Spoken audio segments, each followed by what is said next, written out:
নমস্কার বন্ধুরা, আমি রূপা। আজকে এসেছি ভেন্ডির একটা রেসিপি নিয়ে। এখন তো বাজারে গরমের সবজি ভেন্ডি অ্যাভেলেবেল। সবসময় কিন্তু সর্ষে ভেন্ডি কিংবা পোস্ত ভেন্ডি কিংবা ভাজা একঘেয়ে খেতে ভালো লাগে না। আজকে আমি রুটি দিয়ে একটা খাওয়ার জন্য ভেন্ডির সুস্বাদু রেসিপি তোমাদের সঙ্গে শেয়ার করব। এই রেসিপিটা তোমরা যেমন টক ডালের সঙ্গে ভাত দিয়ে খেতে পারবে, তেমনই কিন্তু রুটির সঙ্গে খেতেও ভীষণ ভালো লাগবে। খুব চটজলদিই কিন্তু তৈরি হয়ে যায়। আর ভেন্ডির রং থাকবে একদম সবুজ, কিন্তু ভেতর থেকে খেতে দারুণ সুস্বাদু। রং কিন্তু একটুও পরিবর্তন হবে না। তো চলো বন্ধুরা, দেরি না করে শুরু করা যাক আজকের রেসিপি। আর হ্যাঁ, যারা প্রথম থেকে ভিডিওটা দেখা শুরু করেছো, একটা লাইক দিয়ে অবশ্যই দেখা শুরু করবে। নতুন আসলে চ্যানেলটাকে সাবস্ক্রাইব করে পাশে থাকার অনুরোধ রইল। তো চলো বন্ধু, আজকের রেসিপিটা শুরু করা যাক। তো ভেন্ডিগুলোকে ভালো করে ধুয়ে নিয়েছি। সবসময় কিন্তু ভেন্ডি তোমরা ধুয়েই কাটবে। কখনোই কিন্তু ভেন্ডি কেটে জলে চোবাবে না, তাহলে ভেন্ডির যে ল্যাসল্যাসে ভাবটা থাকে সেটা কিন্তু আরও পরিমাণে বেড়ে যাবে। তো ভেন্ডির প্রথমের মাথা আর পেছন দিকের ডগাটাকে কেটে আমি বাদ দিয়ে দিচ্ছি। আর চৌকো চৌকো সাইজ করে কিন্তু ভেন্ডিটাকে কেটে নিয়েছি। তোমরা চাইলে আর একটু বড় বড় করেও কিন্তু কাটতে পারো। কাটিং সাইজটা নিজেদের ইচ্ছা অনুযায়ী কিন্তু ব্যবহার করবে। তো চলো, সমস্ত ভেন্ডিগুলোকে আমি এই রকম লম্বা লম্বা করেই কেটে নিয়েছি। তোমাদেরকে সমস্তটা একেবারে দেখাচ্ছি। এই যে, আর নিয়েছি একটা বড় সাইজের আলু। বড় সাইজের আলুটাকে ছোট্ট ছোট্ট করে ডুমো ডুমো সাইজে কেটে নিয়েছি। নিয়েছি একটা বড় পেঁয়াজ, সেই পেঁয়াজটাকেও কিন্তু মিহি করে কুচি করে নিয়েছি। এইখানে আমার পরিমাণ মতন কিন্তু আমি পেঁয়াজ, আলু আর ভেন্ডির ব্যবহার করেছি। তোমরা যদি চাও বন্ধুরা, আলুর পরিমাণটা কিন্তু বাড়িয়েও দিতে পারো। এবার যাওয়া যাক রান্নার পদ্ধতিতে। রান্নাটা আমি সম্পূর্ণ সর্ষের তেলেই করছি। কড়াইটাকে ভালো করে গরম করে নিয়ে পরিমাণ মতন তেল দিয়ে দিয়েছি। এই রান্নায় কিন্তু খুব বেশি একটা তেল লাগে না। দিয়ে দিলাম ফোড়নের জন্য গোটা শুকনো লঙ্কা আর গোটা জিরে। গোটা জিরের পরিমাণটা সামান্য একটু বেশি দিও, খেতে কিন্তু ভীষণই ভালো লাগবে। তো ফোড়নটা একটু নাড়াচাড়া করে নিলাম। ফোড়ন থেকে খুব সুন্দর একটা গন্ধ বেরিয়ে আসলে প্রথমেই দিয়ে দেব কেটে রাখা আলুগুলো। আলু যেহেতু রান্না করতে একটু সময়টা বেশি লাগে, তাই কিন্তু প্রথমেই আমি আলুটা দিয়েছি। আলুটাকে কিন্তু নাড়াচাড়া করে হালকা লাল করে একটু ভেজে নেব। এই রান্নায় কিন্তু প্রথমেই আমি নুনের ব্যবহার একদমই করব না।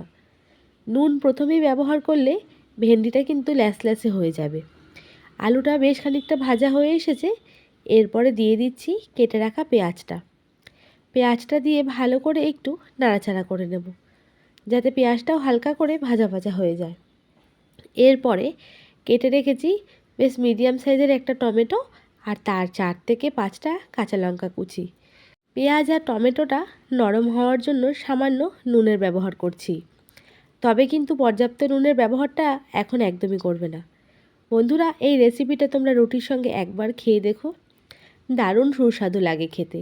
সবসময় একঘেয়ে ওই ভেন্ডির রেসিপি থেকে একটু আলাদা রকম হলে কিন্তু বেশ মন্দ হয় না। তো পেঁয়াজ আর টমেটোটা একটু নরম হয়ে এসেছে। এরপরে কেটে রাখা ভেন্ডিগুলো ওপর থেকে আমি দিয়ে দিলাম। এখন কিন্তু আমি কোনো রকম এখানে নুনের ব্যবহার একদমই করব না। এবার গ্যাসের ফ্লেমটাকে হাইতে রেখে বেশ খানিকক্ষণ কিন্তু খুন্তি দিয়ে নাড়াচাড়া করে নেব, যাতে ভেন্ডির গায়ে যে হালকা ল্যাসল্যাসে ভাবটা রয়েছে সেইটা কিন্তু দূর হয়ে যাবে। এই ভেন্ডি ল্যাসল্যাসে ভাবের জন্যই কিন্তু অনেকে ভেন্ডি খাওয়া পছন্দ করে না। তবে এইভাবে যদি রান্না করে থাকো, ভেন্ডি ল্যাসল্যাসে ভাবটা একদমই থাকবে না, আর খেতেও দারুণ সুস্বাদু হবে। তো বন্ধুরা, এইভাবেই খুন্তি দিয়ে কিন্তু গ্যাসের ফ্লেমটাকে জোরে রেখে আমি নাড়াচাড়া করে নিয়েছি। এর ওপর দিয়ে দিচ্ছি পরিমাণ মতন হলুদ গুঁড়ো আর দেব সামান্য লাল লঙ্কার গুঁড়ো। এই ভাজাটা একটু হালকা ঝালঝাল হলে খেতে বেশি ভালো লাগবে। দিয়ে দিলাম সামান্য ধনে গুঁড়ো। দিয়ে এবার আবারও সেম প্রসেসে খুন্তি দিয়ে কিন্তু হাই ফ্লেমে একটু নাড়াচাড়া করে নেব। আমি কিন্তু ভেন্ডির মধ্যে এখনও নুনের ব্যবহার করিনি।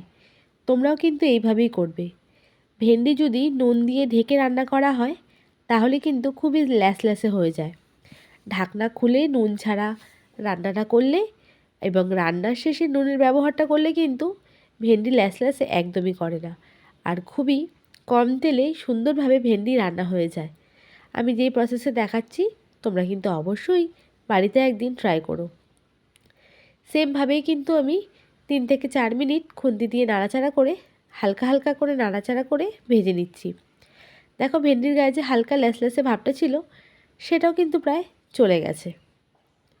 এরপরে আমি দিয়ে দেব ভেন্ডির মধ্যে পরিমাণ মতো নুন। ভেন্ডিটা কিন্তু প্রায় সেদ্ধ হয়ে এসেছে, আর সামান্য কিছু বাকি রয়েছে, নুন দেওয়ার কারণে বাকিটাও হয়ে যাবে। নুন দিয়ে নাড়াচাড়া করে নিয়েছি।